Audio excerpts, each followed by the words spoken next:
ቤተሰብ የኔ ውዶች ማለት ነው አንድ ዜና ይዤላችሁ መጥቻለሁ። አብርሃም እንግዲህ ትናንትና በተፈጠረው ነገር ወይንም ከዚህ በፊት አብርሃም ሩታንም ሄርሜላንም አታሎ ማንም ሰው ሳያውቅበት ከሀገር ሊወጣ ነበር ያሰበው። እኔ ግን ማለት ነው ምን አይነት ዶማ የሆነ ልጅ ነው ጋይሶችዬ ማለት ነው።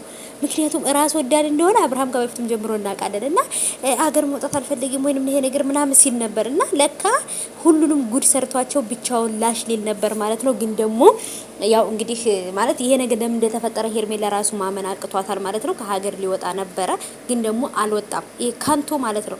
ሰላም ሰላም የኔ ወዶች የኔ ወርቆች እንዴት ናችሁ? ደህና ናችሁልኝ? ሰላም ናችሁልኝ? አላችሁ ወይ? ከኔ ጋር ሁሉ ሰላም ነው። ሰላማችሁ ይብዛልኝ የኔ ወዶች የኔ ወርቆች፣ አማን ናችሁልኝ ወይ? ሁሉ ሰላም አለውላችሁ። ቪዲዮውን ላይክ አድርጉ፣ ቻናሉን ደግሞ ሰብስክራይብ አድርጉ የኔ ወዶች እና ዱአይም አድርጉልኝ ማለት ነው ውዶቼ። ትንሽ የጨጓራ ምናምን ህመም ብለውኛ ከቤት እየሄድኩ እየመጣው ነውና ዱአ አድርጉልኝ። የማንኛችን ዱአ እንደሚቀበል አናውቅምና የኔ ውዶች ዱአችሁን አላህ ይቀበልልኝ። የኔ ውዶች ዱአ አድርጉልኝ ኢንሻአላህ አላህ እንዲያቀልልኝ።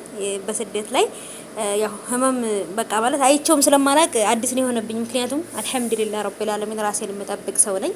ይሄን ያለ ራሴን የምጥል ሰው አይደለሁምና ግን ደግሞ ያው አንዳንድ ጊዜ ያጋጥማልና ስለዚህ ዱአ አድርጉልኝ። አሁንም ይሄ የጨጓራ ኢንፌክሽን ምናምን ተብዬ ነው። ዱአ አድርጉልኝ ውዶቼ፣ ሁላችሁም ሙስሊሙም ክርስቲያኑም ዱአ አድርጉልኝ የኔ ውዶች እና ባይቦቼ። እናንተም ደግሞ የከበደው ነገር አላህ ያቀልላችሁ። በሽታም ከሆነ አላህ ይንቀልላችሁ። የቸገራችሁን ነገር እና የከበዳችሁን ነገር ሁሉ አላህ ያቀልላችሁ የኔ ውዶች።